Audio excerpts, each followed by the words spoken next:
গল্পের উরুচিটি চ্যানেলে আপনাদের সবাইকে স্বাগত। আপনারা শুনছেন স্বপ্ন যেন পেল ভাষা।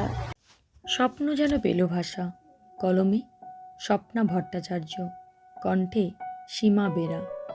পর্ব 48। আগের পর্বের পর তন্নি কাঁপা কাঁপা হাতে ডিভোর্স পেপারে সাইন করে দিল। বিধানবাবু এবার ডিভোর্স পেপারটা নিয়ে তনয়ের কাছে গেলেন। চল, এবার তুই সাইন কর।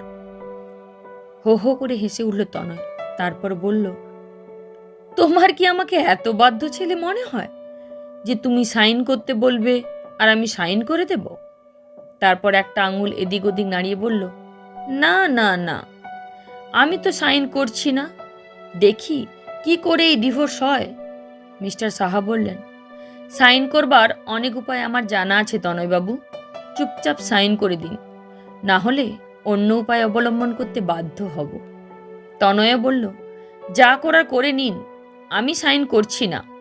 মিস্টার সাহা তাচ্ছিল্যের হাসি হেসে বললেন, আপনি কিন্তু একজন উকিলকে চ্যালেঞ্জ করে জানাচ্ছেন তনয়বাবু। আমি যদি এক্ষুনি আপনাকে নারী নির্যাতনের অভিযোগে কেসে জড়িয়ে দিই, তাহলে কিন্তু সারা জীবন জেলেই কাটাতে হবে। এবার তনয় একটু দমে গেল। কলি বলল, আরে উকিলবাবু, আপনাকে অত কষ্ট করতে হবে না। আমার কাছে নারী সমিতির নম্বর আছে, যারা অলরেডি ওনাকে ওয়ারেন্ট দিয়ে গেছে যে আর কিছু করলেই তারা ওনাকে একেবারে উঠিয়ে নিয়ে যাবে। শুধু একটা ফোনের অপেক্ষা, বাকি কাজটা তারাই করে দেবে। মাথা ন্যাড়া করে মুখে চুনকালি মাখিয়ে গোটা শহর ঘোরাবে। তনয়ের চোখ এবার বড় বড় হয়ে গেল।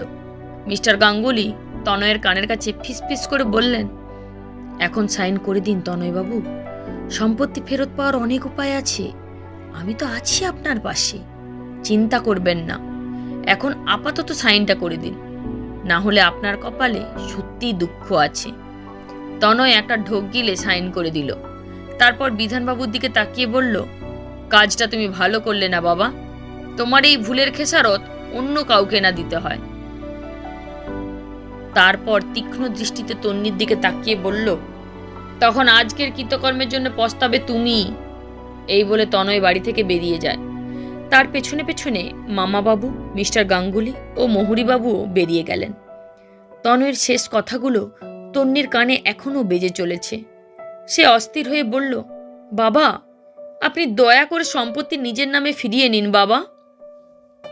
বিধানবাবু অবাক চোখে তন্নির দিকে তাকালে তন্নি বলল, আমাকে ক্ষমা করে দেবেন বাবা, আমি চাই না এই সম্পত্তি তিতলির নামে থাকুক, কারণ বিষয় হলো বিষ। এই বিষয় সম্পত্তির জন্য পৃথিবীতে সবচেয়ে বেশি অপরাধ হয়।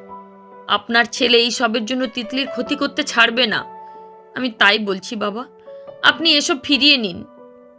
আমি এতটাও কাঁচা কাজ করি না বৌমা।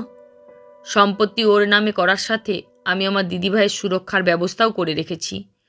তনয় যদি ভেবে থাকে দিদিভাইয়ের ক্ষতি করেও সম্পত্তি পেয়ে যাবে, তাহলে ওর মনস্কামনা কখনোই পূরণ হবে না। দিদিভাইয়ের কিছু হলে ওই সমস্ত সম্পত্তি ট্রাস্টে চলে যাবে, আর এই কথাটা ওর উকিল নিশ্চয়ই ওকে বুঝিয়ে দেবে। তাই তুমি কোনো চিন্তা করো না। তন্নি আর কোনো কথা বলল না। কিছুক্ষণ পর সোফায় বসে থাকা আয়ুষ্মান বাবুর ফোনটা বেজে উঠল।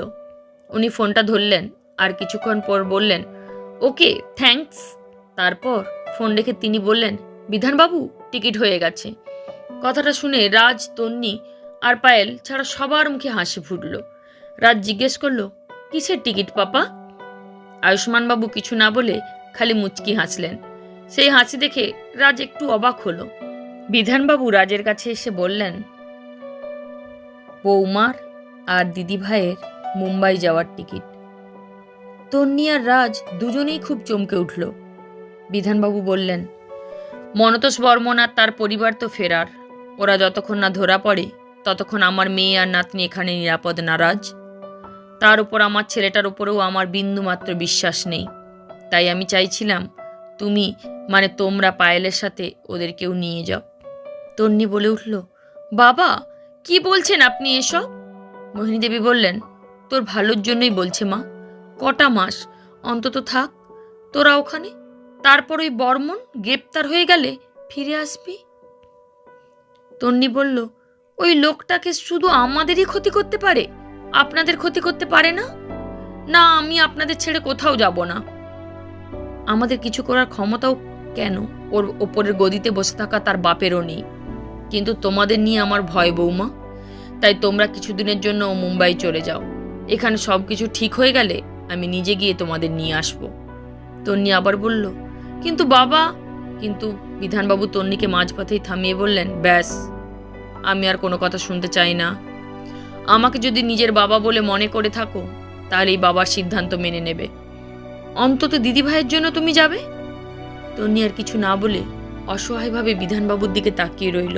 বিধানবাবু আবার রাজের দিকে ফিরে বললেন, আমি জানি বাবা, তোমার সাথে কথা বলে আমার এই সিদ্ধান্তটা নেওয়া উচিত ছিল, কিন্তু থানায় অফিসারের কথা শুনে আমি ভয় পেয়ে গেছিলাম। তাই রাজ বলল, ইটস ওকে আঙ্কেল, প্লিজ আপনি এভাবে মাথা নিচু করবেন না। আপনার মাথা হেঁট মানায় না। যে এত বড় মনের মানুষ, তার মাথা সবসময় উঁচু থাকা উচিত। বিধানবাবু বললেন, আমার ছেলে আমার মাথা উঁচু রাখতে দিল কোথায়? তারপর দীর্ঘশ্বাস ফেলে রাজের হাত দুই হাতে ধরে বললেন, তুমি পারবে না রাজ, পায়েলের সাথে আমার মেয়ে আর নাতনিটাকে সুরক্ষিত রাখতে? রাজ নিজের জন্য অন্য হাতটা বিধানবাবুর দুই হাতের ওপর রেখে মাথা নাড়িয়ে বলল, পারবো আঙ্কেল, আমি আপনাকে কথা দিচ্ছি, আমি থাকতে ওদের কেউ ছুঁতেও পারবে না, প্রমিস। রাজের কথায় বিধানবাবু আশ্বস্ত হলেন। রাজ তন্নির দিকে একবার তাকালো আর দেখল তন্নি চোখে জল নিয়ে অদ্ভুতভাবে ওর দিকে তাকিয়ে আছে। তন্নির সেই চোখের ভাষা রাজের অচেনা। কয়েক সেকেন্ড পরেই তন্নি চোখ সরিয়ে নিল। বিধানবাবু মোহিনী দেবী ও কলির উদ্দেশ্যে বললেন, তোমরা ওকে নিয়ে এখন ভেতরে যাও আর ওদের দরকারি জিনিসপত্র গুছিয়ে দাও। ওনারা বিধানবাবুর কথা সম্মতিসূচক মাথা নাড়িয়ে তন্নিকে নিয়ে চলে গেল। চলবে। পর্ব যদি ভালো লেগে থাকে চ্যানেলটিকে অবশ্যই সাবস্ক্রাইব করবেন। নমস্কার।